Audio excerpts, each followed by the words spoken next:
मिलती नहीं। हमको मिली ऐसी खुशी जो कहीं मिलती नहीं।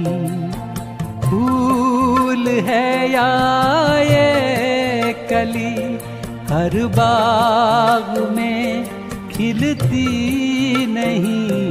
हमको मिली ऐसी खुशी जो कहीं मिलती नहीं। हमको मिली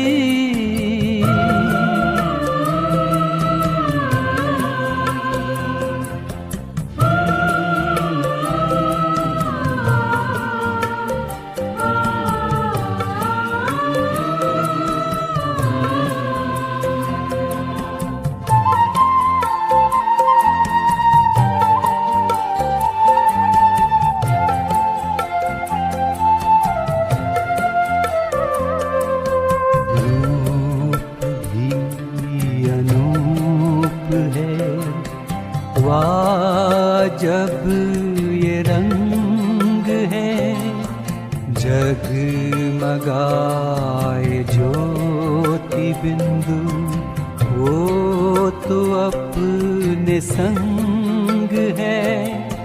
रात दिन अब ये नजर उनसे जरा हटती नहीं। रात दिन अब ये नजर उनसे जरा हटती नहीं। हमको मिली ऐसी खुशी जो कहीं मिलती नहीं। हमको मिली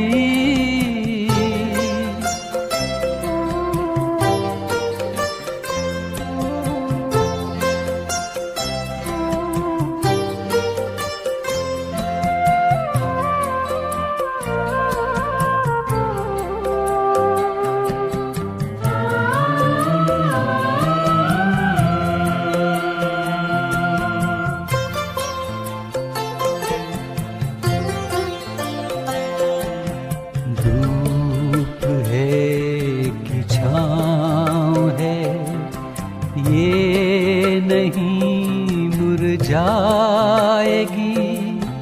गम की आए आंधियां तो भी ये मुस्काएगी। है अमर अपनी खुशी जिसकी उम्र ढलती नहीं। है अमर अपनी खुशी जिसकी उम्र ढलती नहीं। हमको मिली ऐसी खुशी जो कहीं मिलती नहीं। हमको मिली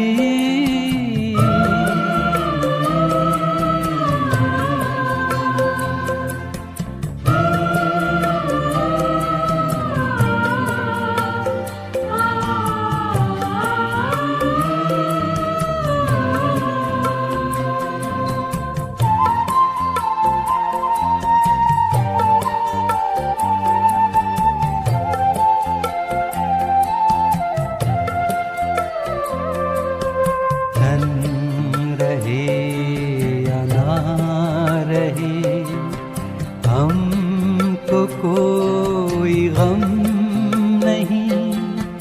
है अनोखी ये खुशी जो मिली ये कम नहीं।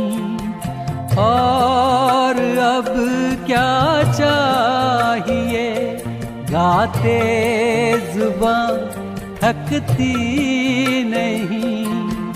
और अब क्या चाहिए गाते जुबां थकती नहीं। हमको मिली ऐसी खुशी जो कहीं मिलती नहीं, हमको मिली ऐसी खुशी जो कहीं मिलती नहीं। फूल है या ये कली हर बाग में खिलती नहीं, हमको मिली ऐसी खुशी जो कहीं मिलती नहीं, हमको मिली ऐसी खुशी जो कहीं मिलती नहीं, हमको मिली। प्रभु महावाक्य। मीठे बच्चे, इस पुरानी दुनिया का अब अंत है। भगवान कहे, मीठे बच्चे, इस पुरानी दुनिया का अब अंत है, इसलिए संगम युग पर तुम्हें भविष्य राजाई के लायक बनना है। इसलिए संगम युग पर तुम्हें भविष्य राजाई के लायक बनना है। बाबा कहे, क्या कहे कि बच्चे अब ये कलयुगी दुनिया का अंत है और अपना अंत कब हो जाए कुछ पता ही नहीं। इसलिए क्या करना है, अभी ही इसी समय संगम युग पर भविष्य के लिए राजाई पद के लायक बनना है। प्रश्न, बच्चों में कौन सा शौक हो तो गद्दी नशीन बन सकते हैं? कौन सा शौक हो जो फिर से सतयुगी गद्दी के अधिकारी बन सकें? बच्चों में कौन सा शौक हो तो गद्दी नशीन बन सकते हैं? उत्तर, ऑल राउंड सर्विस करने का शौक हो तो गद्दी नशीन बन सकते हैं। ऑल राउंड सभी प्रकार की सेवाएं, तन मन धन समय श्वास संकल्प, हर सेवा में उपस्थित, वही सतयुगी राज्य के अधिकारी बन सकते हैं। जो ऑल राउंड सर्विस कर बहुतों को सुख देते हैं, हमारे किसी भी कर्म से अन्य आत्माओं को सुख मिलता है, सेवा से सुख मिलता है, उन्हें उसका उजूरा भी मिलता है। उजूरा माने उसका इनाम भी मिलता है। जो बच्चे सेवा करते हैं किसी भी प्रकार की, चाहे तन की, मन की, धन की, समय देते हैं, श्रेष्ठ संकल्प चलाते हैं, तो उनको उसका उजूरा भी मिलता है। उजूरा माने इनाम। बच्चों को हमेशा हर सर्विस में हाजिर रहना चाहिए। बच्चों को हमेशा हर सर्विस में हाजिर रहना चाहिए। किसी भी प्रकार की सेवा है, सेवा तो सेवा है। ऐसा होशियार बनो जो माँ बाप का शो करो, माता पिता परमात्मा का शो करो। मम्मा बाबा कहते हो तो उन जैसा बनकर दिखाओ। माँ बाप कहते हो भगवान को तो उन जैसा बनकर दिखाओ। हमारे सामने उदाहरण क्या है? माता पिता के रूप में परमात्मा है, लेकिन चैतन्य स्वरूप में या उदाहरण मूर्त हमारे लिए ब्रह्मा बाबा और जगदम्बा सरस्वती है, तो उनके जैसा बन के दिखाओ ना। गीत है इस पाप की दुनिया से कहीं दूर ले चल। हे भगवान, ये है पाप की दुनिया, मुझे कहीं दूर ले चलो इस पाप की दुनिया से। अच्छा, मीठे मीठे सिकीलधे बच्चों प्रति माता पिता बाप दादा का याद प्यार और गुड मॉर्निंग। रूहानी बाप की रूहानी बच्चों को नमस्ते। हम रूहानी बच्चों की रूहानी बाप दादा को याद प्यार नमस्ते, गुड मॉर्निंग। धारणा के लिए मुख्य सार। फर्स्ट, देह अभिमान की ग्रहचारी ही यज्ञ में विघ्न रूप बनती है। देह अभिमान की ग्रहचारी ही यज्ञ में विघ्न रूप बनती है। ये ईश्वरी यज्ञ चल रहा है, परमात्मा कार्य चल रहा है। ऐसा यज्ञ नहीं चल रहा है जहाँ पर हम कोई अग्नि जला के बैठे हैं या उसमें हम कोई हवन सामग्री डाल रहे हैं, ऐसा यज्ञ नहीं है, परंतु है ईश्वरी यज्ञ जिसमें हम बुराइयों का हवन कर रहे हैं। परमात्मा की याद की अग्नि में अपने अंदर की कमी कमजोरियों बुराइयों का हवन कर रहे हैं। तो इस ईश्वरी यज्ञ में क्या हो रहा है?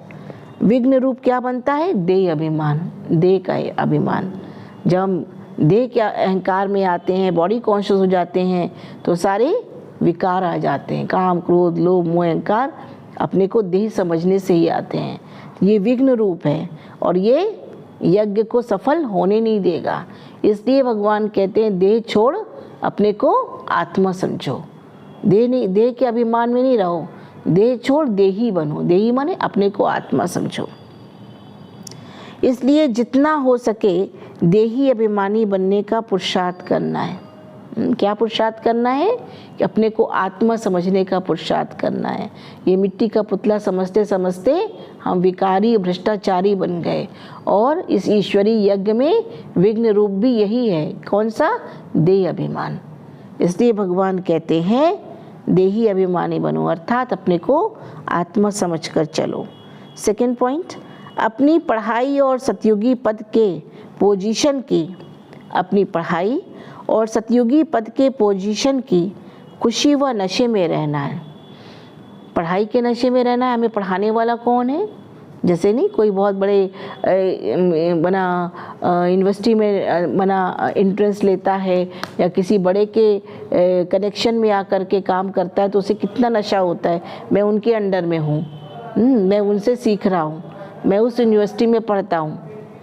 तो भगवान कह रहे हैं तुम किससे पढ़ते हो? तुम सर्वशक्तिवान परमपिता परमात्मा से पढ़ते हो और रोज़ तुम्हें पढ़ाते हैं। तो भगवान कह रहे हैं इसी खुशी और नशे में रहना है, श्रेय मत पर चलना है, परमात्मा की मत पर चलना है, कोई भी भूल नहीं करनी है, कोई भी गलती नहीं करनी है। आज का वरदान, ईश्वरीय शान में स्थित रहे, ईश्वरीय शान में स्थित रहे, हर कर्म शानदार बनाने वाले, सर्व परेशानियों से मुक्त भव। जो बच्चे ईश्वरीय शान में स्थित रहते हैं, परमात्मा याद में स्थित रहते हैं, रूहानियत में स्थित रहते हैं, वो हर कार्य कैसे करेंगे? शानदार। क्यों शानदार? क्योंकि उसमें जिस्मानियत है ही नहीं, उसमें रूहानियत है, उसमें परमात्मा की याद समाई हुई है। तो हर कर्म भी कैसे होंगे? श्रेष्ठ, और हर परेशानियों से मुक्त हो जाएंगे। सदा इसी ईश्वरीय शान में रहो कि मैं बाप दादा का कौन हूँ? नूरे रतन हूँ। हमारे नैनों व नज़रों में कोई भी चीज़ समा नहीं सकती। जिस नैन में भगवान आ गया, जिस नैन के सामने परमात्मा है, उसके आगे कोई भी व्यक्ति, वस्तु, वैभव आ नहीं सकते, आकर्षित कर नहीं सकते, उसको नीचा गिरा नहीं सकते। ये छोटी छोटी चीज़ें ना, ये क्या हैं? हमें तुच्छ बुद्धि बना देती हैं। तो जिन नैनों में परमात्मा है, वो समाया हुआ है, तो और कोई आ नहीं सकता। इस शान में रहने से भिन्न भिन्न प्रकार की परेशानियां स्वतः समाप्त हो जाएंगी। जब परमात्मा की याद की शान में रहेंगे, परमात्मा को अपने नैनों में समाएंगे, तो क्या होगा? परमात्मा भी हमें नैनों में समाएगा। फिर क्या होगा? हर परेशानियों से मुक्त हो जाएंगे। कोई भी प्रकार की कंप्लेन नहीं रह सकती, कोई प्रकार की कंप्लेन नहीं रहेगी। ये कंप्लेन है, ये कंप्लेन है, क्योंकि जहाँ कंप्लेन होगा वहाँ कोई कंप्लीट बन ही नहीं सकता। कंप्लीट बनने के लिए कंप्लेन को समाप्त करना पड़ेगा, और सारी समाप्ति का कैसे होगी? ईश्वर की याद से। जब परमात्मा को अपने नैनों में समाएंगे तो कोई कंप्लेन भी नहीं रहेगी। जितना जो अपनी ऊंची शान में स्थित रहते हैं, ऊंची शान माना कोई अभिमान वाली शान की बात नहीं चल रही है, ऊंची शान माना परमात्मा की याद में रहते हैं, या उसके साथ का अनुभव करते हैं, या आप और बाप कंबाइंड रहते हैं, उन्हें मान भी स्वतः प्राप्त होता है और उनके हर कर्म शानदार होते हैं। ये कर्म भी श्रेष्ठ होंगे क्योंकि परमात्मा का साथ है। आज का स्लोगन, ट्रस्टी वो है जो अपना सब कुछ बाप हवाले कर दे। हम सब तो ट्रस्टी है ना, ये तन भी उनका, ये मन भी उनका, ये धन भी उनका। कुछ है क्या अपना? मेरा कुछ नहीं, तेरा तुझको अर्पण कहते हैं ना, तो सब कुछ उनका है, तो हम क्या है? ट्रस्टी हैं। जैसे कहीं पर कोई मना कंपनी होती है, उसका मैनेजर क्या कहेगा? हम तो ट्रस्टी हैं, बाकी मालिक जाने। तो मालिक तो ऊपर वाला है, हम सब ट्रस्टी हैं, हमारा कोई लगाव ही नहीं इन चीज़ों से, तो सब कुछ उनका है। तो ट्रस्टी वो है जो अपना सब कुछ बाप हवाले कर दे, बुद्धि से सोचे ये सब कुछ क्या है, ईश्वर का है, मेरा कुछ भी नहीं है, ठीक है ना। तो वही संभालेंगे और अपना समझ के चलेंगे तो कहीं दुख और धोखा भी मिल जाएगा। सब उनका है तो ट्रस्टी माना न्यारा, और गृहस्थी माना बिल्कुल ही दब जाना, गृहस्थी माना बिल्कुल ही उसमें डूब जाना, गृहस्थी माना फंसना और ट्रस्टी माना उबरना। तो ट्रस्टी समझ कर चले तो क्या होगा, हर बात में न्यारे हो जाएंगे। ओम शांति।